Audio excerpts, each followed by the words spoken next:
Hello, everyone, and welcome to The Reaction, Episode 3.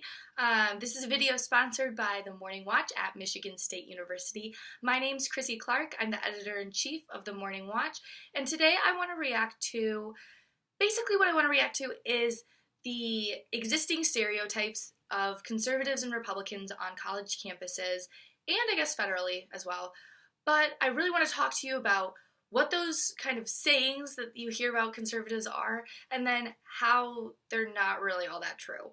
So I have a few. Some of them are really funny, I know, but some of them are actually things I hear on college campuses about Republicans.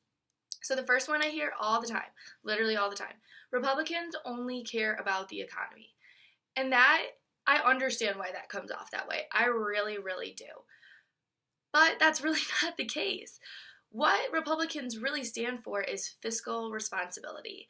And that sounds like a really big word, but basically all it means is, you know, the way that you guys and every viewer wants to make sure that they don't don't spend more on their credit card than how much they have in their bank account, or most wise people, I should say, don't do that.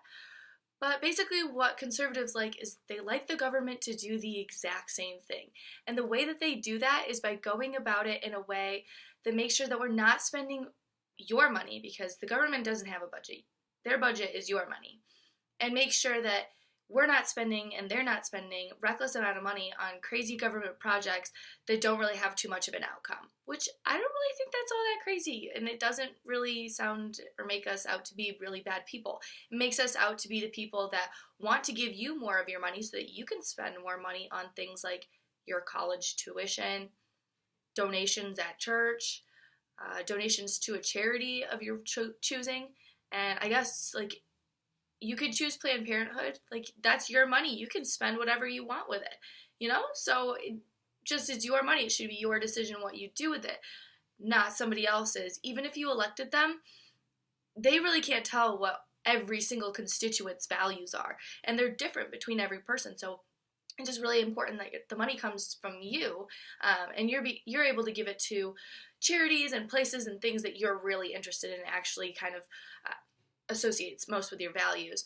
Another one I really like to hear is all Republicans want to get rid of abortion, which is not true. The reason why this comes across that way is because a majority of conservative voters vote for Republicans because Republicans fight for freedom, and they fight for religious freedom specifically. A lot of, I would say, evangelicals and Protestants and whatnot, practicing religious people get very, very, very scared that their religious rights are going to be taken away, which is, it's valid. I mean, it is valid. So I get why that comes across that way. But at the same time, this really was super, super prominent when we were talking about Justice Kavanaugh. And the big thing is that conservative judges, which I don't think anybody knew about this. I had a really good conversation with a friend on campus about this, but essentially what conservatives want to do, or conservative judges, for the most part, it's not all of them, but for the most part, they like to follow this thing called stare decisis, which, again, huge big word, but to break it down, basically what it means is holding precedent. So, if you're looking at a case and you're a judge, and that case was been ruled on in the past, then if that case came out even in a way that was unfavorable to what a conservative judge would say, they would still uphold that precedent and vote for what has already been decided, if that makes sense. And feel free to message me if that made no sense to you and you need that explained more. I don't mind at all. It's kind of confusing, but basically in a really even more simple sense, if you were to look at Roe versus Wade, more often than less, and again, it's not everybody, but more often than less, conservatives won't actually vote against Roe v. Wade, even though it doesn't really follow their politics. What they will do is uphold it because precedent has already been set that you should vote yes for Roe versus Wade. So it kind of was just really annoying to hear that, because that's just not true. And also, Roe versus Wade is not about abortion, whether it's legal or not. It's just about whether it's the state's right or not. So it was really invigorating when I was hearing all of that all over the news. I was like, we're not trying to hurt humans, and I'm a woman. I'm not trying to hurt other women by taking this away. I just think it should be a state's right. That's all I'm saying. Well, another one, I love this one. All conservatives hate gay people and minorities. This is just like, you can't generalize people that much. That's like saying every gay person's a Democrat. It's not true. I work with plenty of gay people, and I work with plenty of minorities, and there's not just one token conservative minority or one token conservative gay. There's lots of them at every single conservative conference and event that I've ever attended. I really do get where some of this kind of outcry comes from. I think it's just the fact that it's the time that we're in. And a lot of these 70-year-old congressmen on Republicans and Democratic sides, it's not really a partisan issue as much as people, benefit from making it a partisan issue towards Republicans, is that, these 70-year-old congressmen, they grew up in a time when it was okay to be racist.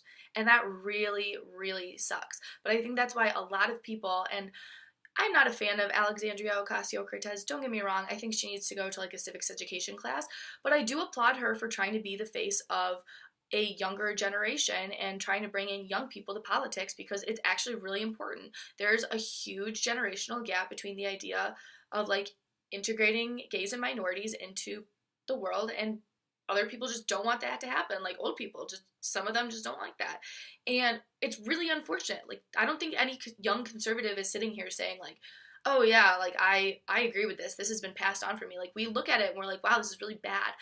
So I think in the future that this kind of idea that we're the racist and homophobic group of people will die down, but it's just not true. So it gets really annoying when I get called like homophobic and racist, but like that's not the case at all. Just because you vote one way doesn't mean that you automatically must hate an entire group of people. Also, to that point, Republicans and Democrats alike have done absolutely nothing to, really improve on any of this legislation recently. And also, you can't legislate the way that people think. That's the other thing, too. Like, I don't understand why people think that, like, oh, I can just, like, decide that, you can't be homophobic, so I'm going to pass a law and then you can't be homophobic. It's like, it doesn't work that way. You can't control people's thoughts. This isn't Russia. So, I'm going to move on because I'm just starting to rant. I'm sorry. Okay. Last one, I promise. It's the idea that Republicans and conservatives hate immigrants and we want to separate families. This one is just like mind-boggling to me because no one hates immigrants, and if you do, you're a crappy person. I'll be the first one to tell you that. Immigrants are almost always some of the most hard-working people that we have in this country, and I love hard-working people. That is what conservatives love, is hardworking people that work for their money and really go in this entrepreneurial spirit, which is what immigrants do. It's why I love them, and it's why I'm proud to be one. The only point that conservatives make is that, like, if you're going to come to our country, if you're going to immigrate here, do it the right way.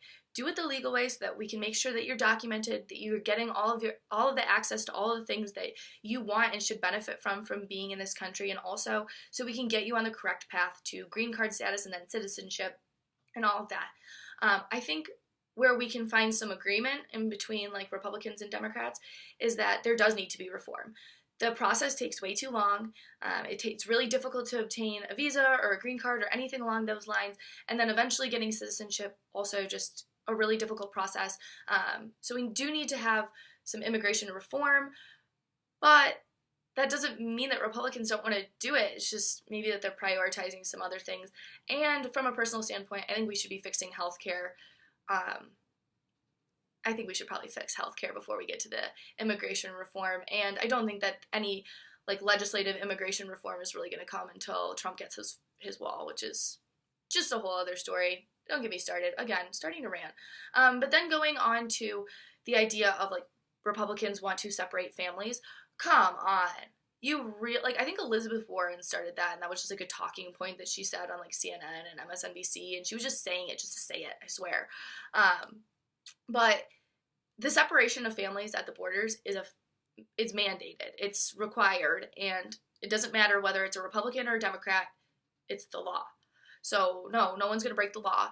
And if the safety of, like, it's for the safety of the children and to avoid sex trafficking and the increase of it, which there has been a really disturbing increase of sex trafficking in our nation. And that says a lot because it comes about with, like, there would be no supply if there was no demand. So it is just really interesting, something I want to talk more about, but for a different video.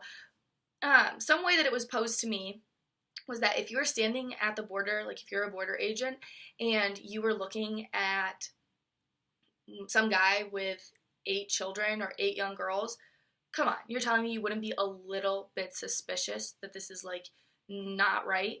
So I just think that it's better to keep everybody safe. It's not ideal to keep families apart, but in an ideal world, sex trafficking wouldn't exist and pizza would make you lose weight. But, you know, we don't really live in that world. We live in a world where unfortunate things happen, and we need to be realistic about how we're going to go about keeping people safe. Okay, well, I'll stop ranting to you guys now. I hope you liked this video. I hope it was interesting to kind of take a different perspective on some of the stereotypes that you hear. So if you liked this video, please subscribe to The Morning Watch.